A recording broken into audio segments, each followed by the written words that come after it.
the solution as opposed to the problem, because they will have a stake in it. And I believe what Peter was talking about, even in terms of recording what we're doing, I think it's great for people to see, like, you know, not only did we start at Core Change, but we came here, you see this group talking about it, all of us sitting here in Walnut Hills, then they see us come out, so they see the steps we're taking, so that they can begin to also see that this steps you have to take in order to do something. For instance, if they come and they need to be taught the right way to use the equipment. And then we become that the barrel until other people came in to say how wonderful it is. That's why history is so important. Each of these neighborhoods have history, and folks that have come out of these neighborhoods that have gone on to change the world around them. Well, that's just like even with the appreciative inquiry, you know, had to do with, you know, asking what were some of the events that you felt good about. What I did up at the School Literacy Center West was kids who were going to school there, I began to ask them, what did they see, what is 2 good things that you saw and kept? And so the camera in the hands of the community members and teach them things and whatnot.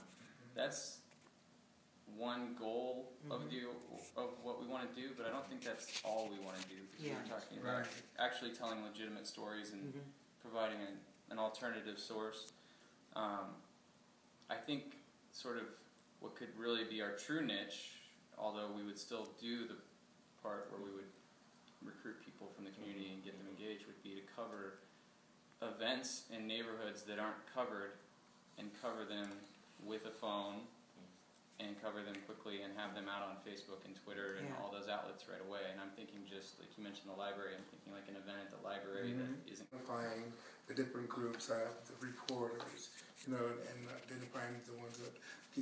That's where I would want to be a part of, would be walking the streets and talking with people, meeting, you know, or people at some of their meeting spots would be the Walnut Hills Library. Is a phenomenal meeting spot there. You know, a lot goes on in that, so I wouldn't mind being a part of that. Maybe we should and a video.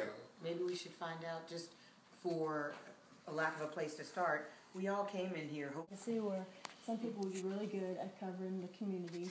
And, you know, we have done a lot of videoing already, videoing people. And one thing I'm thinking about is, one thing that we haven't done, how we've captured these guys, how many times have I videoed and you're asking the questions, you know, and we've gotten some of these stories. How cool it would be to get those stories and then find out, you know, like the axiom way, the generative way, find out about their mother, the gifts of their mother. We haven't taken it into the family, you know what I mean, and spread it. And so I think that everybody has their own interest in here on how to spread the word and dividing up it with our gifts. I think before we start teaching others, I think all of us sort of need to become well versed. You know what I mean? Like there has to be levels. That's what came around. Okay, there has. Or that kind of stuff. But we had talked Sunday about almost 2 different forms, which is the quick response stuff, more news oriented, and if we're on that side, we need to figure out how much packaging we want to do, if any. Do we want to just independently put them up and say go to this page and click the various videos? Do we want to have somebody who ties them together, make sure that we're getting the right flow to make our bigger point about the opportunities, and then we also talked about longer form. You want to pick But people's corner. I would want to support your intention for these parcels. So you might say, well, as a people's corner neighbor, is the core of that. it works for you and what you're doing with these And parcels. I just think, I think if you're telling the story, even though there's not a lot of residents on the corner necessarily, it's fairly vacant. If you're telling the story of People's Corner, you're sort of telling the story of Walnut Hills. And so that will lead you other places.